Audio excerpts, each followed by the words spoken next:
Okay. Right. Another thing that I want to just throw out there is that if you look at the suggested answers that I've provided to you guys, you'll see that the link to the actual paper is right there at the bottom. Okay. I want to erase all of this. Yeah. Okay, we are going to go through this together properly.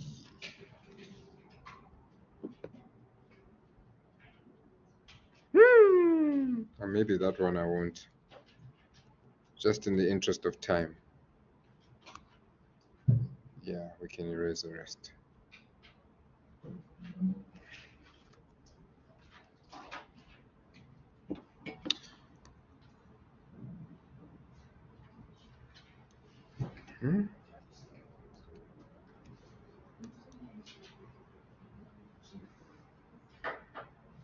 Okay, you know what? Actually, let me leave it so that maybe we can have some time to go through another paper together. So, can you guys see? Guys at the back there, can you see? Are you sure? So, question 1. Go straight to the required. What are they asking there? Provide the note for property, plant, and equipment for the year ended 28 February 2021. Okay, so our financial year is 28 February 2021. So our beginning of our financial year is 1 March 2020. Okay, right, and they want us to do the property, plant, and equipment, and they said total column is not required. Okay, round to the nearest rand, show all workings. Okay, so cool, no problem. What assets do we have there? We have land and buildings, vehicles, machinery. We also have equipment. Okay, I'm just telling you so that we don't waste time reading the question all the way through. Now, remember, whenever we do property, plant, and equipment, we know we have different assets, right? We focus on the asset that we are dealing with at the time. We don't try and do more than one at the same time, simultaneously. Okay, so first one we know we have is land and buildings. So on 1 March 2020, which is the beginning of our financial year, they told us that our land and buildings is 900,000. Okay, so, and if we look here under additional information, do we have anything else in relation to land and buildings?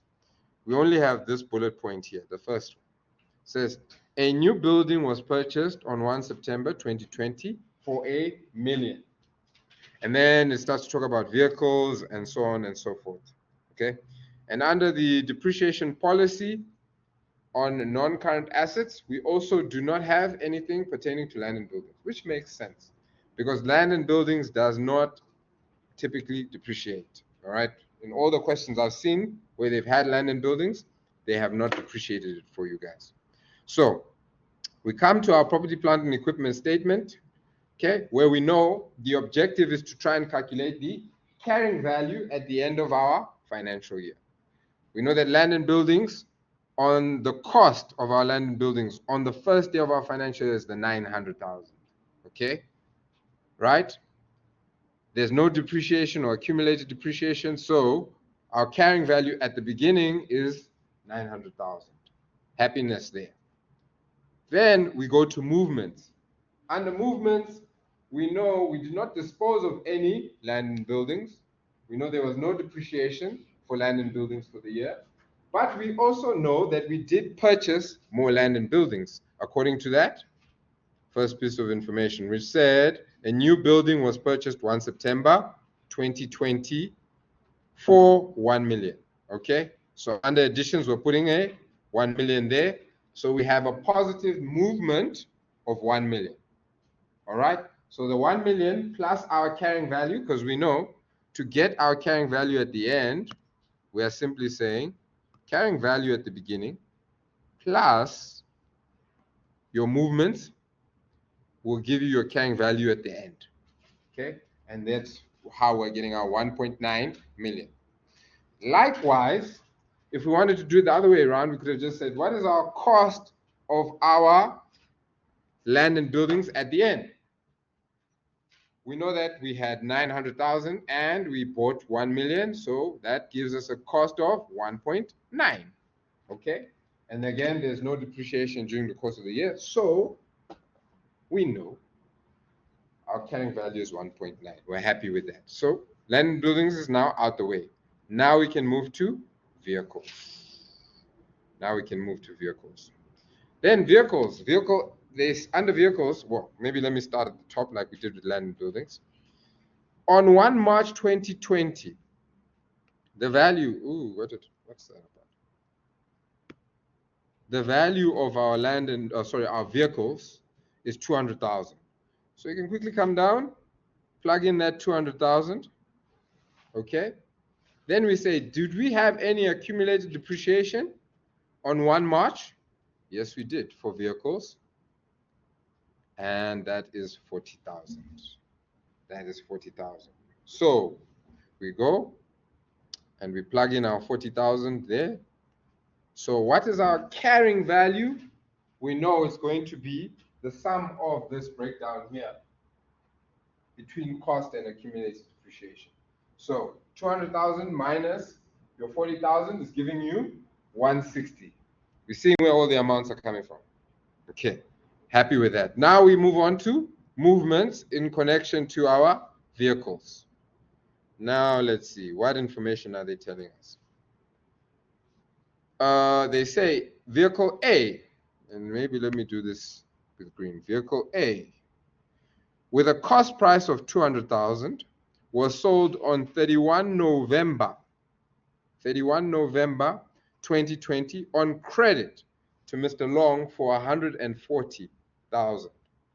Vehicle A was purchased on 1 March. Okay, so this is the purchase date, 1 March. Okay, right. So here on the timeline, you can see we had our vehicle. It's a bit messy. Would have been easier if I built it with you. Okay, so remember we said we sold it on 31 November, which is that. So this is the point at which we sold, and we sold it on credit for 140,000 or 140K. Okay, we bought this vehicle on 1 March 2019. Okay, they didn't tell us how much we bought it for. Okay, but we have that there on the timeline. Okay, they've told us accumulated depreciation on vehicles is 40,000 on 1 March. Okay, right, so we're aware of that. And then there's the 200,000 cost price for our vehicles at 1 March. Okay, if we go on, you'll see there they then say vehicle B. All right, vehicle B was purchased for 345,000 on credit on 1 December 2020, which is, you can see it's here. Okay, and there's your 345,000 or 345K. So that's all the information in relation to vehicles except the depreciation rate. So under the depreciation policy, again at the bottom here, you can see they say non-current assets are as follows. Vehicles, 20% on cost using the straight line method. Okay. The fact that they said on cost, you should have immediately known straight line. So then we come down and we start to say, okay, we already have done our carrying value at the beginning. Then we go, we did have an addition, 345,000. Plug that in. Then what was the carrying value of our disposal? That we need to calculate. So basically we need to find all the accumulated depreciation on the vehicle A that we sold to the point or to the date that we sold it. So here we know that the vehicle, okay, so there's no,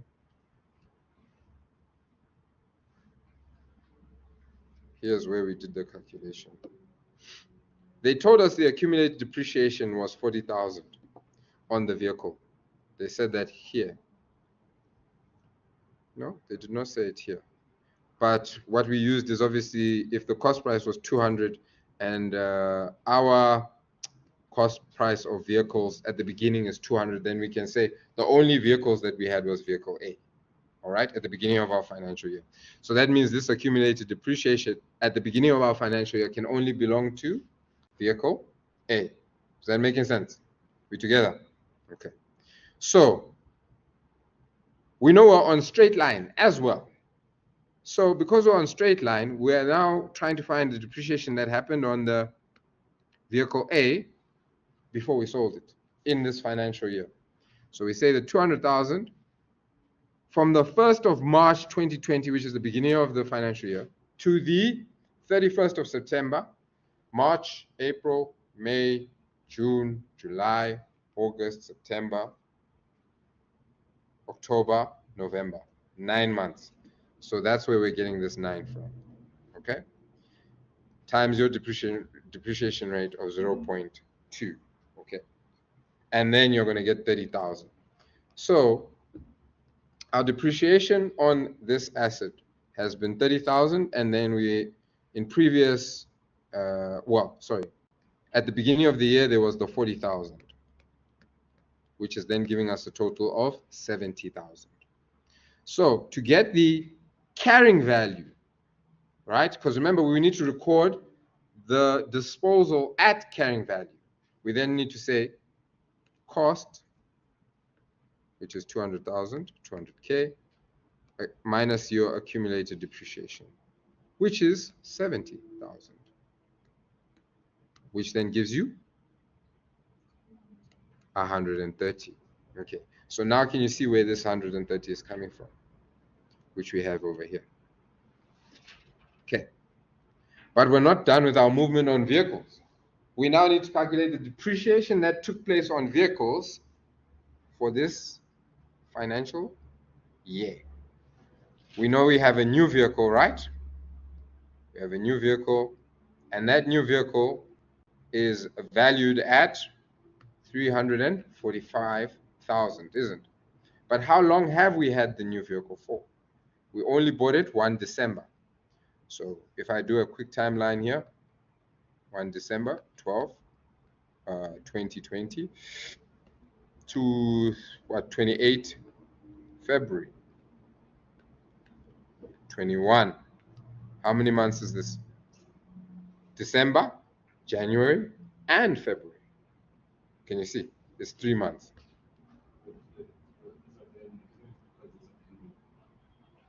When did we buy it? Oh, you're asking or commenting? Yes. We need to include it. We need to include it. Because that month is part of, we had it until the end of the month. Does it make sense? If it had been the 1st of February, then obviously we're not including February. We wouldn't have included February. Yeah. Yes? Yes. It would be 2 months. Because which months would we be counting? January and February. Because December is already passed. We bought this thing on the last day of the month. It's already passed. Makes sense? Okay. Right. It's good you're asking those questions because that's where we tend to lose some of our students. The calculations, they get it. They understand it. It's now just the months that throw people off. Okay. So great questions, guys. So there we go. So 345,000 times 3 over 12 times 20% or 0.2, then it's going to give you what? 250. 250. Okay, so that's the depreciation on the new vehicle. So we know we had depreciation of 30,000 and we had depreciation of 17,250, which means that our total depreciation for this financial year was 47,250, which is what we have right here. Okay. Now we have, yes. Why don't we add the 40,000? When did the 40,000 happen? Brilliant question. She's asking, why don't we add this 40,000, isn't it? Why?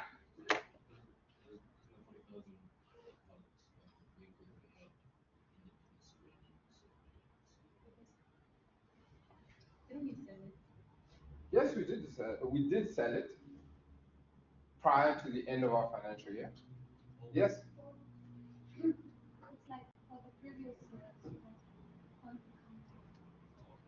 Remember, this is depreciation for the year. Does that make sense? So we're only concerned with depreciation that happened on vehicles between 1st of March 2020 to 28 February 2021. So the 40,000, remember they're giving us the 40,000 as of the 1st, which means it happened when? Before. All right. So that's why we don't include that. Brilliant, brilliant question. Guys, remember we're revising, so bring all the questions, ne? Bring all the questions, ne? It's not about finishing. Okay. Although you might have one less video. I'm joking. Okay, so that's why we have our 47,250 there. Now we can calculate our total movement on vehicles. So, simple. 345,000 plus a negative 130 plus a negative 47,000. Total you get is then 167,750. Okay. And then we know, again, I'm reiterating this, your carrying value plus your movement, fortunately our movement is positive again, will then give us our carrying value at the end, which is what we're trying to find out with property, plant, and equipment, the carrying value at the end of our financial year. So our carrying value on our vehicles is 327,750. But now, just to double check, just to make sure we've done the right thing, we say, no, let's do it the other way that we know we can calculate this. We know that the value of our vehicles at the end of our financial year is 345,000 because we only have one vehicle, the one that we bought in December. The other one we had sold in November, isn't it? So we only have one vehicle, vehicle B, which is 345,000. Then we know the depreciation on that vehicle was 17,250, which is what we calculated over there. Okay, so we know, okay, when you minus those two, do you get the 327,750? Yes, no, maybe? Never. Beginning of what? Okay, there, yes. Okay, so you have to tell me from where, not from the beginning of the lecture. I know how the movement Yes, you only want me to start here, right? So I don't know how you got that. How did I get this? This. Okay. The initial way that we got this 327,750 is, remember on the side here what I've done? I've basically said your carrying value at the beginning plus, let me raise this so I can get a nice neat plus your movement will equal your carrying value at the end. Okay? Now you must just be mindful, sometimes you get a negative, which you'll see just now. Negative movement, which means that you'll now be deducting your movement from your carrying value, but you'll see that just now. So that's the first one. And sometimes, guys, you need to know both ways because sometimes you don't have the option of using one way. Does it make sense? Because they haven't given you the relevant information to use that way. So you need to use the other way in order to still get the answer that you're looking for. Does it make sense? So you need to know both. And then the advantage of knowing both outside of that is it helps us to know, did we calculate the right thing? Or did we make a misstep somewhere along the way? So here, the other way is simply by getting the difference between your cost at the end, cost of your asset, in this case vehicles, which we know to be 345, and there I was just using intuition, but you can literally say, if you want to verify what your cost should be at the end, is simply say, what was the value or the cost of the vehicles that we had at the beginning? It's the 200,000, isn't it? Did we dispose of any vehicles? Yes, we did. What was the value of those vehicles that we disposed of? It was 200,000. But then did we also add any new vehicles? Yes, we did. To the value of 345,000. And that's what we then have at the end. Can you see it? Okay. So you can use intuition, but at the same time, there is logical steps to double check. And then again, like we said, accumulated depreciation at the end, it must only pertain to of the assets you have at the end.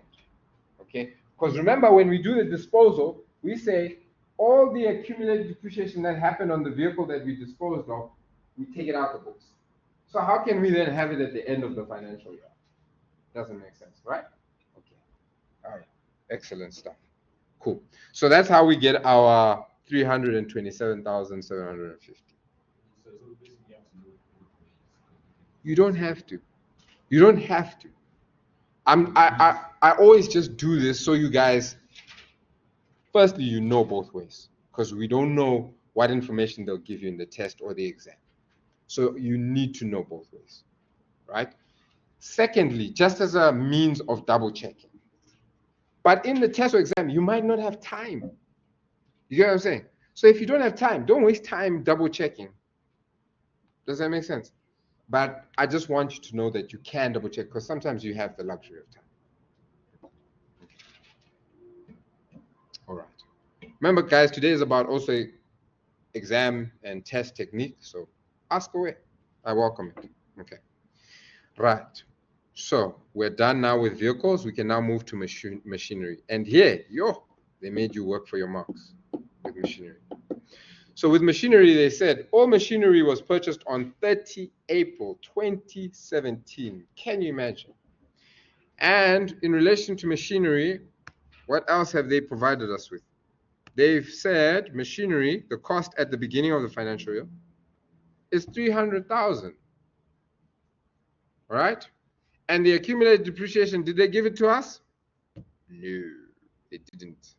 So that's why they're now telling us all the machinery was purchased on 30 April 2017, because they are basically saying, hey, we want you to calculate all of the accumulated depreciation that happened up until the beginning of the financial year. Okay, so I have built the timeline for your machinery. Here you've got your 30 April 2017. The next financial year will be your 28 February 2018. The next financial year will be your 28 February 2019. And then the beginning of your financial year is obviously 1 March, which is just the day after the end of your next financial year, which is 28 February 2020. And then we know at some point we're going to need to know what was the depreciation that happened on machinery during this financial year, which is D, which is then the end of our financial year that we're concerned with, 28 February 2021. So we also took the time to calculate that. So here, for the first one, this is the calculation for A. This is the calculation, 300,000 for your machinery times 10 over 12. If you count the months from April, remember we're at the end of April, so we don't include April. So we're saying May, June, July, August, September, October, November, December, January, February. Okay, so that's 10 months. And then you're using the diminishing balance method with machinery, and it's 10%. Okay, right. So here it was a very good assessment of, do you guys understand your reducing balance? Okay. Right. So now, once you have that, you need the first depreciation to calculate the next. All right. 300,000 minus your 25,000 times 10%. And here you see I didn't do the 12 over 12 because I know 12 over 12 is 1. Okay, so that's not going to change anything.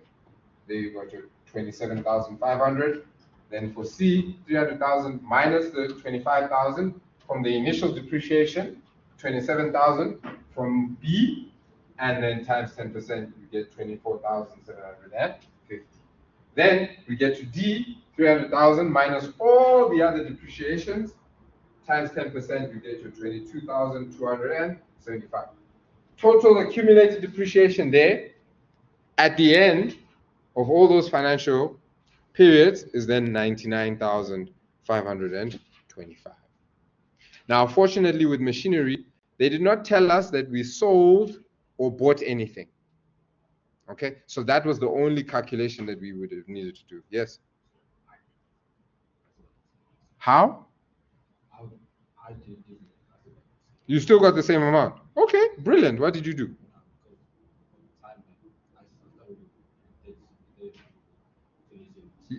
You started with? Okay, okay, with the timeline. Okay.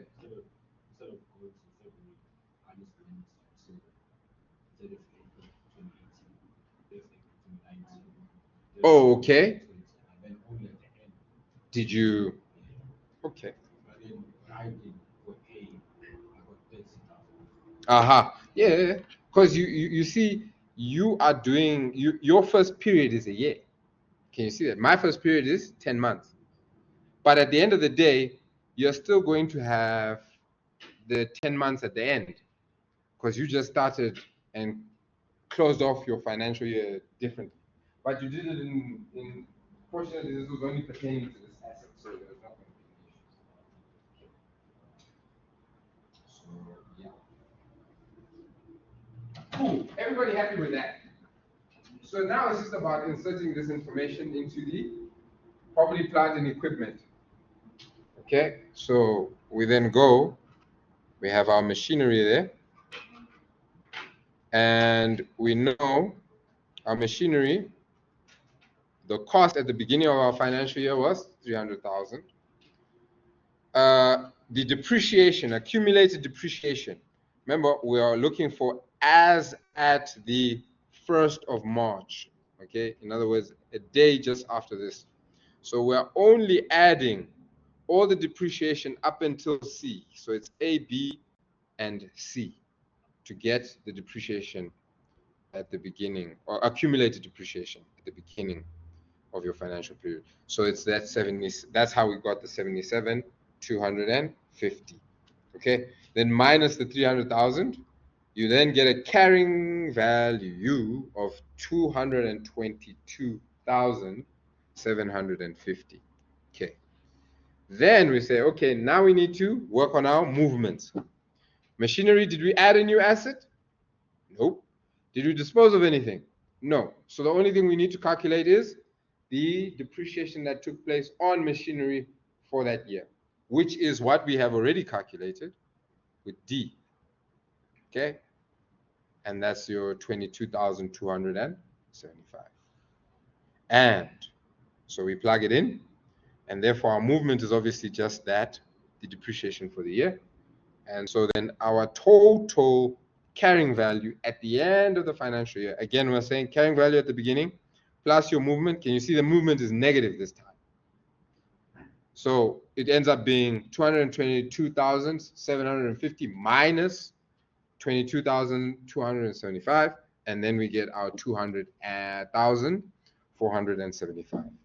Okay, and then again, if we wanted to verify, we can simply say the 300,000 cost minus your depreciation that you've had on this asset, which is the 99,525, and it should get you to that 200,475.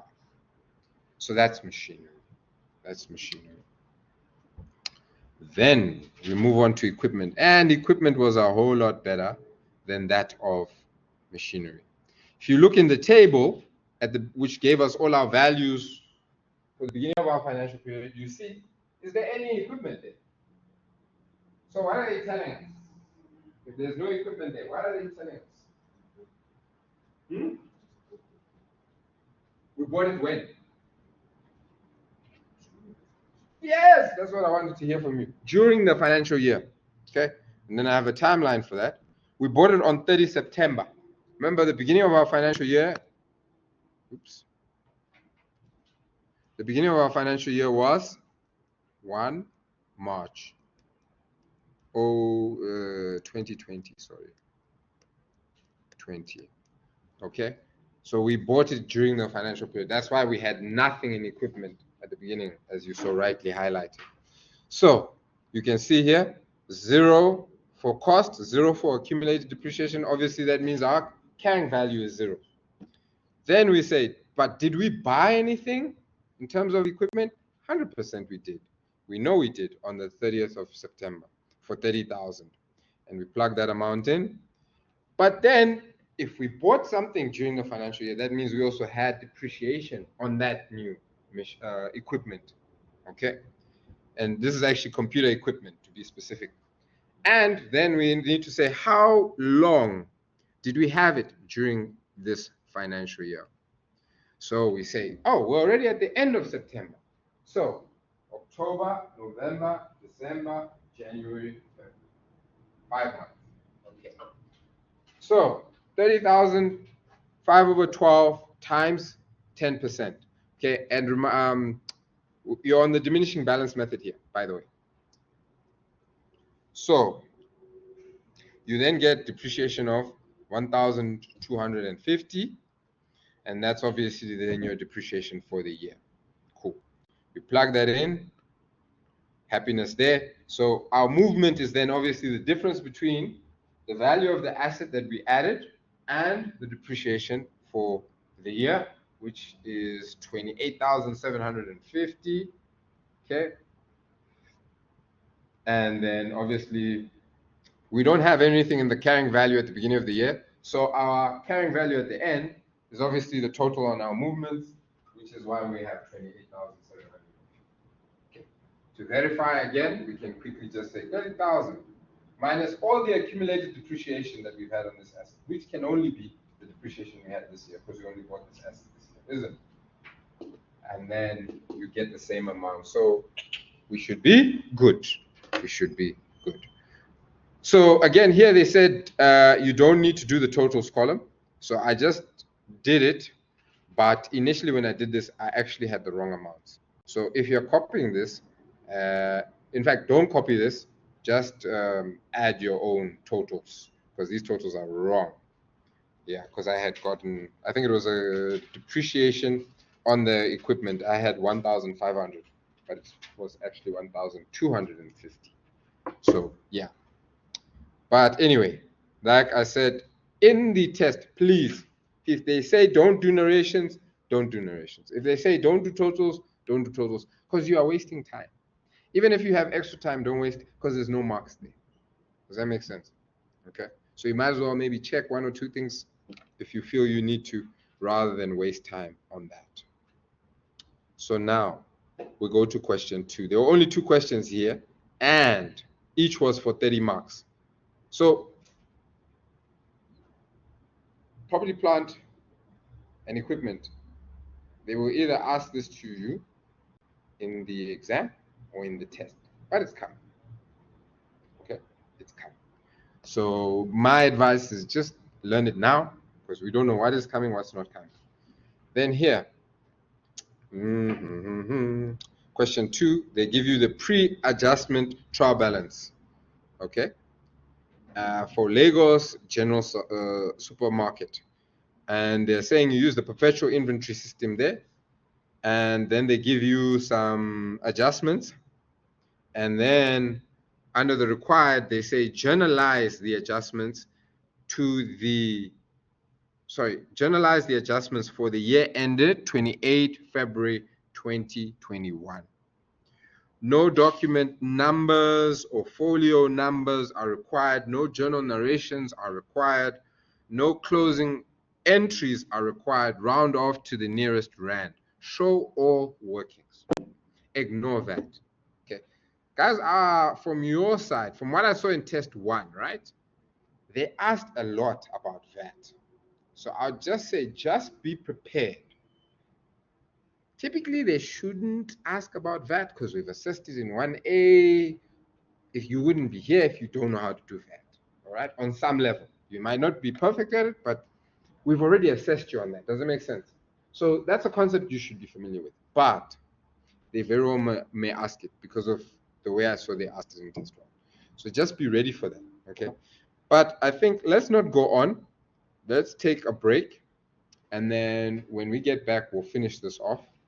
And then I think I'll try by all means to make sure that we at least have a look at 2020, sorry, 2019, just so you can see that. But again, the video is already there as we speak. So you definitely have that at your disposal. Cool. Any questions, thoughts? Okay, let's take our 10 minutes, and then if we can be back by, in fact, if we can be back by 11, then that'll be great.